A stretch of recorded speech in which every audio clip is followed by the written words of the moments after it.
say that, life is short, but life is short until you extend it. And that is where we are heading. Like, I know we talk a lot about AI, but the way technology is evolving is we have the opportunity to extend it.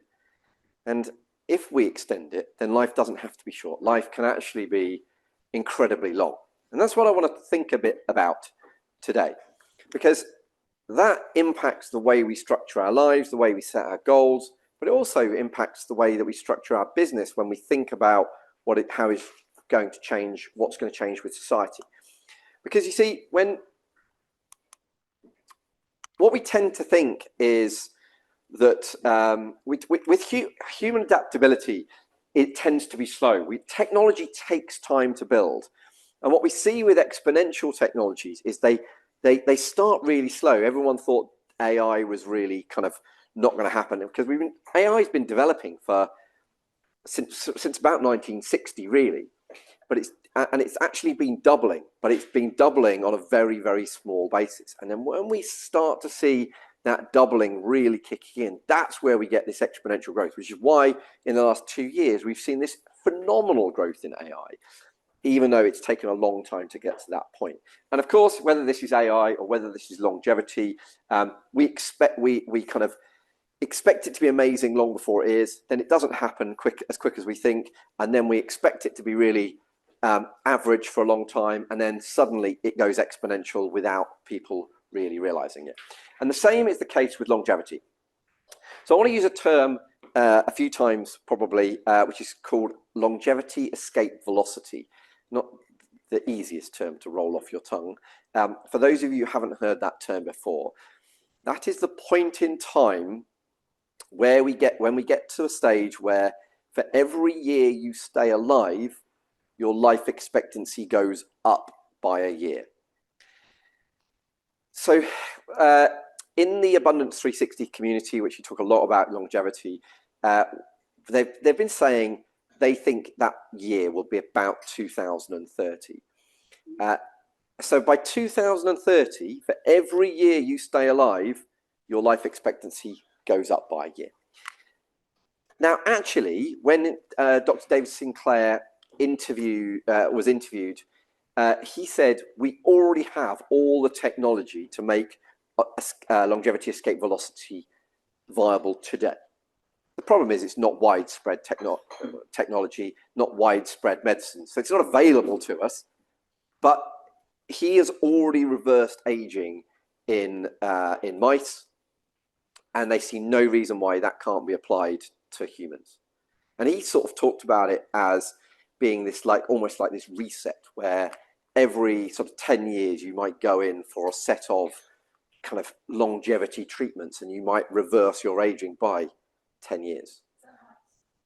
Yeah, that's humans, and that's really where, if we're gonna embrace this technology, then we have the opportunity to live for a very long time. What we need to make sure is we don't die of something stupid in the meantime, because this technology it's already known, it's just not accessible yet, but it's coming. And what we've got to do is make sure that we live an amazing life looking after ourselves in the short term, because in the long term, that will give us access to these other things. And that's what I want to spend a little bit of time thinking about. But why is this the case? Well, so firstly, we've talked a lot about AI, but AI is, in a medical world, is better at diagnosing illness than humans are. Than almost like AI is better than the vast majority of doctors that we have access to.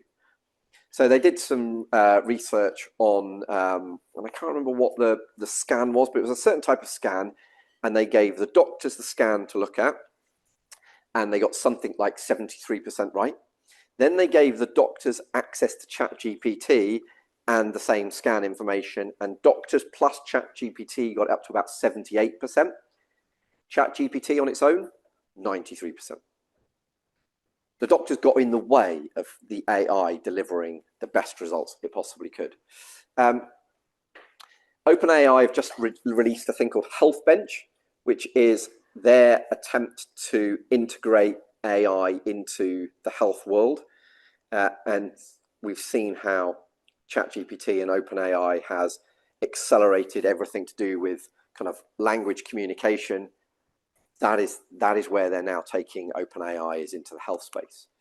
One of the amazing things that then happens is we see this democratization of medicine and treatments.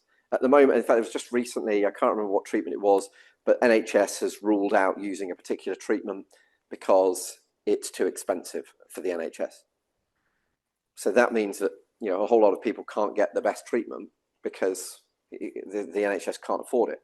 But actually, in this world, the world that we're going to, we're going to see a vast, massive reduction in the cost of the technologies and the medicines that we need to keep us healthy and basically to stop us dying from something stupid.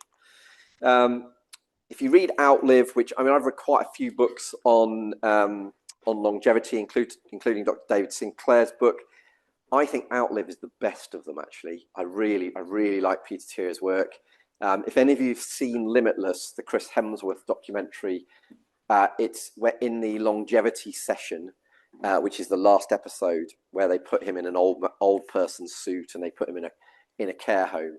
It's Peter Thiel that's the expert that they bring in to talk about longevity.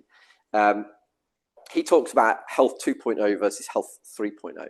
So 2.0 was very much about treating the disease, whereas 3.0 is all about preventing the disease and stopping you even getting to that point.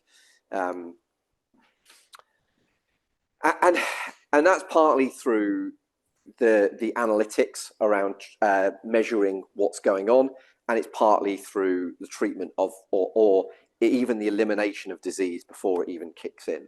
I mean, interestingly, when you kind of get to the bottom of Peter Thiel's work, it's basically the same things that we know. The key measures are exercise, sleep, nutrition, and then it's the decliners and the boosters, as he terms it. It's the things that reduce our longevity, and then it's the things that increase it.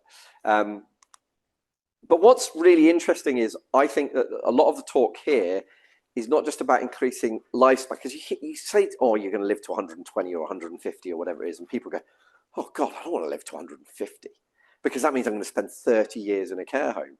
Well, actually, ironically, that's not true. So if you read the research, the longer you live for, the less years, not percentage of life, the less years you spend in a care home. So the longer you look after yourself, you end up with not just more years, but you end up with longer health span as well as longer lifespan. And that's what a lot of this research is doing.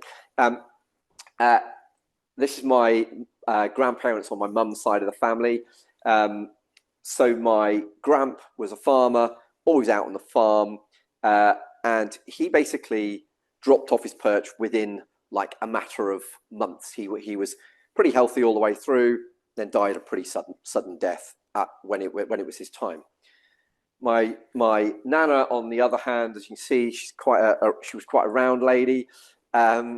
She didn't live a particularly healthy life, and she had a stroke and lasted another 8 years. So she had 8 years at the end of her life where she couldn't speak, she couldn't move the left-hand side of her body, couldn't really understand you couldn't really determine whether she knew what you were saying or not. So she had a longer lifespan, but she had a far worse health span. And that's what we're trying to do here. Is we're trying to, it's not just about adding years to your life, but adding life to your years. And that's what the technology is doing. And this stuff is all becoming so much more accessible. If you look at the cost of the different areas, this chart is the cost of getting your human genome sequenced. It has fallen significantly faster than Moore's law. Now, Moore's law, does everyone know what Moore's law is? So Moore's law is the law that says technology doubles in speed every 6 months. And so, and basically he predicted this in, I think it was the 1960s, and we continue to see technology doubling in capacity and ability every 6 months. Well, the cost of medicine has dropped significantly quicker than Moore's law would have predicted. An example of that is, so sickle cell disease is a disease that affects you in terms of fatigue and inability to just operate normally in life. This guy here had sickle cell disease, and it was cured through gene therapy. So it was eliminated as a disease that would have not previously, you couldn't do that. Eliminated, and then he went on, often climbed Kilimanjaro. So we're now starting to see elimination of diseases that we couldn't have done before. And that's particularly through stem cell work. So a couple of examples that were brought out were Immunis and HeartWorks. HeartWorks will basically repair a damaged heart while it stays inside you, or they'll create you, let's say print, and I'll come back to that in a second, a brand new bespoke heart that is unique to you. So if you were going to die of problems with your heart 5 years ago, if you wait long enough for HeartWorks to become an accessible medicine, if you need a new heart, they'll just create you your own bespoke one. Immunis are another stem cell business, and they basically can treat pretty much every disease out there through the work that they do with stem cells. So there's just so much going on there. And I said print a new heart. So the technology would at the moment is that you could grow a new organ inside a pig. So it is a human organ, but it's grown inside a pig. So they used an animal to create it, but they're also now at a stage where they can actually 3D print human organs, which is just incredible. So that's not just organs, but it's also bones. It's like basically most parts of the body could be replaced through a 3D printer, which seems absolutely crazy. We're also starting to see these personalised vaccines. So where they can deter, and that can be for cancer, it could be curing celiac disease, it could be for Alzheimer's, but looking at your specific genome and then going, right, we're now going to create you a bespoke medicine that fixes the problems that you have got, which is absolutely crazy. And we've also got this opportunity now. Now that we've got this computer in our pocket that is smarter than they had to go to the moon initially. We've got this incredible opportunity to prevent at a much earlier stage, or identify at a much earlier stage what's going on. So this one was a urine testing technology. So you do the urine test, it prints out, it gives you the colors, they put the smartphone app over it, and it gives you all your answers there and then. So instead of going off to the doctors, then sending it off to a lab, it's all done in your home at pretty much almost zero cost. Checking it for ear infections, you get a little attachment that adds to the smartphone, and that can be done. This particular one, I'm going to read my notes here. Also, this was picking up from the photo of your face what's going on with your heart, your blood pressure, just all from picking up the imagery of your face. And again, here, this one's more about, that's about respiration, but they can also do the same with mental health. So all of this technology kind of arriving in our pocket means that we can know what's going on much more readily, but we can also then get the right treatment that we need. And of course, then there's all of the different wearable devices that we have got, and that's keeping track of what's going on. So another one that is being used or being developed is picking up is using the microphone on your phone. So the sound of your sound of your voice, they can work out whether your blood glucose is right, and also whether you've got hypertension, just from the tone and the way of your voice. Absolutely incredible. And then there's so many otherables. So we've got wearables like watches, but this guy, Abundance 360, this guy has developed and live on stage swallowed Pillbot. So you remember Inner Space, the film of the 80s, where he shrunk down to tiny speed and he's going around the human body. So that's what we saw live at Abundance 360. So he swallows that Pillbot, and that allows, and he can make that move to where he wants it to go to. But not only that, it has little snippers on. So if it spots something that needs removing, like let's say a cyst, it can actually start to treat it there and then. And it can also release medicine there and then. So like having a bot that can roam around our body is sort of crazy. Now, at the moment, that was about the size of a broad bean, but he showed me the next prototype, which was the size of a grain of rice. That's where that technology is going. You've then got patchables. So patchables that can measure your glucose, your lactate, your blood pressure, sweat. So we're seeing sweat analysis live during the race if you want to go down that route. The Aura Ring can track way more than just your sleep. So it can predict pregnancy before a pregnancy test will test positive. It can predict COVID before a COVID test will test positive. It's just giving you those early warning signals. I don't know if you've seen, Claire, but Aura Ring now do meal analysis as well, don't they? Isn't it? I haven't tried it, but I did see it and go,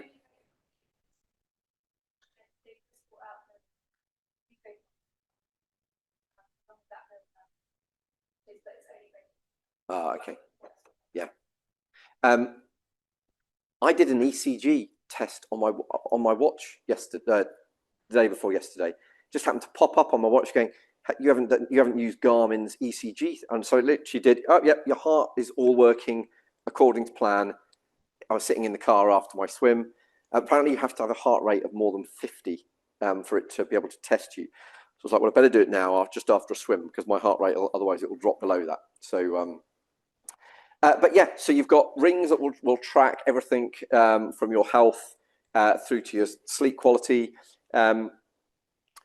One of the things that, again, one of the pieces of technology they shared with us in Abundance 360 is this thing called open water. So it's a wearable, you put it on your head, it's 5 times more effective than chemotherapy, but it will also treat mental health illnesses. So it has a huge potential for that. This device, at the moment, they can get the cost down to £10,000, but they reckon they'll get it down to 1,000. So imagine having a device that everyone can have at home that will treat not only mental health illnesses, but that is more effective at cancer treatment than chemotherapy for $1,000. It's unbelievable. You can get a personal ECG through this particular device as well, an Echo, or like I said, you can now do it on your Garmin. This ultrasound that plugs into a smartphone, an ultrasound machine used to costs $200,000. This is $1,000. So that means that, like, let's take Africa as an example. Anyone that is, anybody that's going out into the villages with as a doctor can have one of these available to use at $1,000. There's no way they would have had access to that before. Mental health is a huge problem. So it's there's a huge amount of research going into that. Whether it's a computer game that's FDA approved for mental health treatment, or whether it's chatting to humanoid robots. I had a conversation with Ria when I was there. I asked it whether Brian Clough was a better manager than Pep Guardiola. She didn't give me a specific answer, but she gave me a nice, interesting conversation about it. But dealing with loneliness, I can see this being a huge play in the future. And agentic health specialists. We saw that demo or that real life example of Steve Brown at the last workshop. So for those of you that weren't there, Steve Brown, who is one of the top guys in the world of AI, basically had every test under the sun because he wasn't feeling that good. Didn't pick anything up. 6 months later, he had multiple melanoma. I can't remember exactly which type it was. So he uploaded all the results that 6 months earlier he'd had taken that they didn't spot anything, put them into AI, and AI said, you need to go get checked out for melanoma, because the problem is that the specialists just didn't pick it up. They all knew their individual bit, but they didn't put all of the pieces together. It's incredible. I won't go over it again in any more detail because we did it last time. And then you start combining these and you go, well, actually, if you've got a wearable device and bespoke medicine, there was one presentation I saw a couple of weeks ago where they were saying, well, if you have this particular device and you add it to a bespoke neuroplastin tablet, you can have, in one day, you can make massive inroads into somebody that's suffering from depression. Literally in one day, physical treatment, then a tablet, and you can have like huge change. The difficulty is keeping track of all this stuff. There is so much going on. One thing that one site that is available, which is the guy I saw speak a couple of weeks ago, is his site. It's called digital.health. And so if you're looking for something in a particular area, because there is so much happening here, then digital.health is the site to try and help you. Now, of course, there are 4 main killers of humans at the moment. No, they're not Chucky and Freddy Krueger. They are actually heart disease. So about 23% of people die from heart disease. About 25% of people die from diabetes. About 10% from or with Alzheimer's. And of course, cancer, 40% risk getting it, 20% risk dying from it.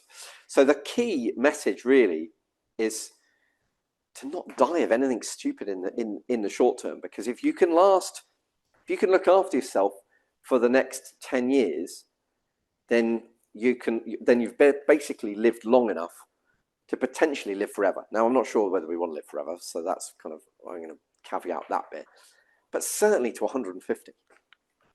If you look after yourself, you're going to be, and that changes, if you think about it, it changes everything. It changes goal setting. It changes retirement. It changes, if you think about living to 150, you're like, well, okay, I might run this business for the next 25 years, but then I might have a different thing.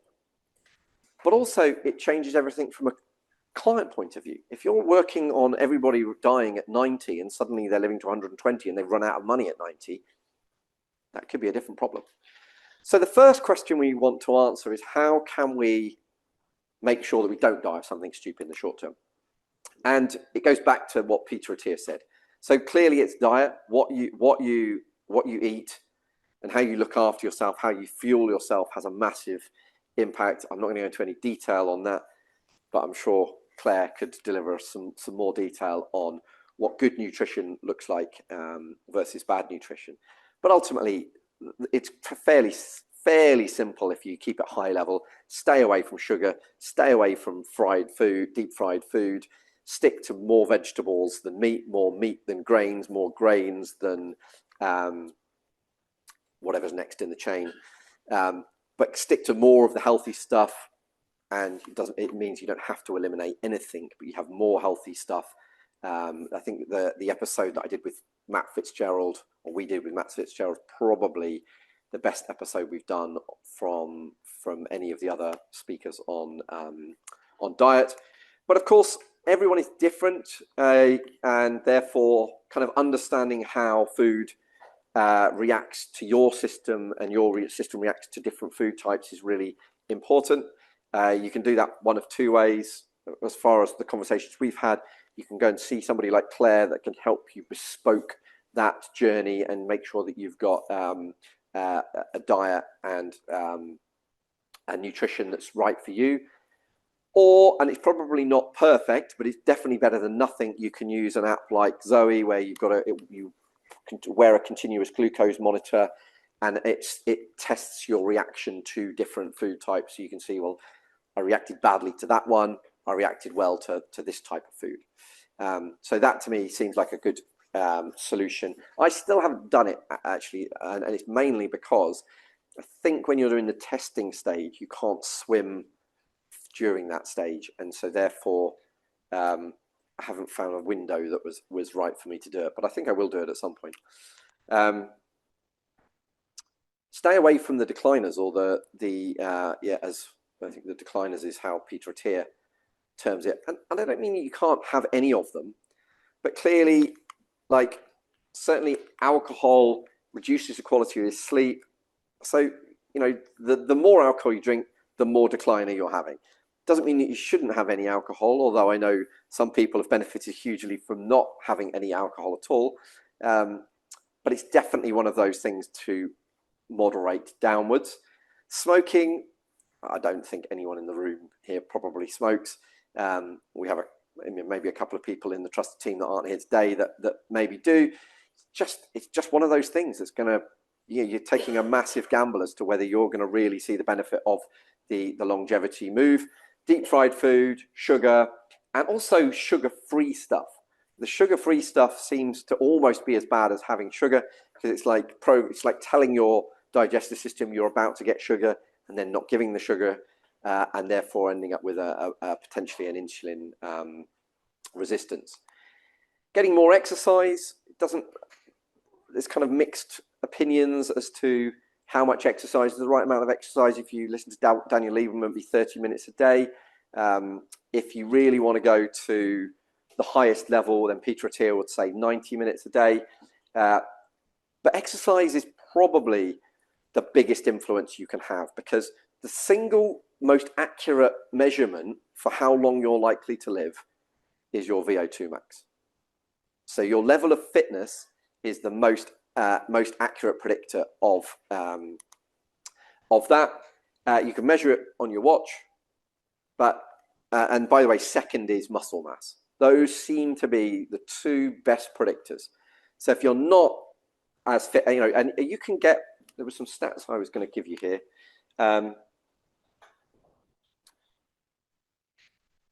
So if you go from the third quartile in your age category of VO2 max, if you go from the third quartile to the first quartile, you halve your mortality risk. So that, I mean, it really is a huge factor in giving yourself the best chance of living to and through longevity escape velocity. Sitting is the new smoking. So if you haven't got a standing desk and you spend a lot of time sitting doing your work, I really recommend that you have a standing desk. Sleep seems to be the single biggest factor in terms of, well, and maybe not single biggest, but it's certainly one of the biggest. Maybe exercise and sleep are probably the two biggest factors. We obviously did the learning lunch on this recently, so I'm not going to go into that in any more detail, but are you measuring your sleep and keeping track of it? Because what gets measured gets done. The Oura Ring is probably the easiest way to do that. Managing your mental health, so stress is definitely a significant decliner, and whether that's using tools like Headspace or meditation or journaling or whatever it is, that is a significant way of boosting that health. And interestingly, having a purpose, which is one of the things that is, if you're going to live for a long time, and particularly if you're going to sell a business, you need to know what your purpose is after that, before you do it. So to wrap this up, I just thought I'd take so the guy that said that we can live, that we're already at a longevity escape velocity in terms of research, is this guy, Dr. David Sinclair. I thought I'd share with you what he's doing, and he's pushing this to the, not to the extremes. He's not a Brian Johnson. He's definitely pushing it to the extremes. He's doing what he thinks is right for him based on all the research that he's currently doing. He's a scientist at Stanford or Harvard, one or the other. So every morning he takes resveratrol, metformin, NMN, vitamin D and vitamin K, and aspirin. And by the way, I think he's about 60 years old. He treats himself to a little bit of red wine, although he says, I don't try and kid myself that it's actually for good health reasons. It's just because I want it. So what do? He keeps sugar, bread and pasta intake as low as possible. He's given up desserts. He skips one meal a day, or at least makes it small. Every few months, he has his blood checked for biomarkers. He takes a lot of steps each day, and he walks upstairs. He goes to the gym most weekends. He uses the sauna and ice cold plunge pool. I interviewed somebody else on the podcast that said the quickest way to add 5 years to your lifespan is to either do a 20-minute sauna every day or do a 30-second cold plunge every day. Eat a lot of plants and a little meat. Avoid microwave plastic and stay on the cool side during the day and night. So if you think about it, the oldest person to do an Ironman is, I actually think that this might need updating. I think it's just got older. But this guy did an Ironman at 85. Oldest person to run a marathon is over 100. So you've got every opportunity to extend this life. And if you do, then it's going to have an impact on a few different areas, isn't it? It's going to have, you've got to make sure that you survive long enough to benefit from this longevity stuff. You've got to, it's going to have an impact on the business as well. It's going to have an impact on who you serve. So, like I said, if you're running a financial planning business and you're building cash flow forecasting for people, and suddenly they're living to 150, you might need to rethink your approach. But equally, you may be able to help them in other ways. Then there's the opportunity to actually extend life and sustain it even further. And there's ways that you can do that. And of course, there's other people that you can help on this journey. Whether that's your parents, whether that's your spouses, whether that's the community. And if you go through this approach, then you can live long enough to potentially live forever.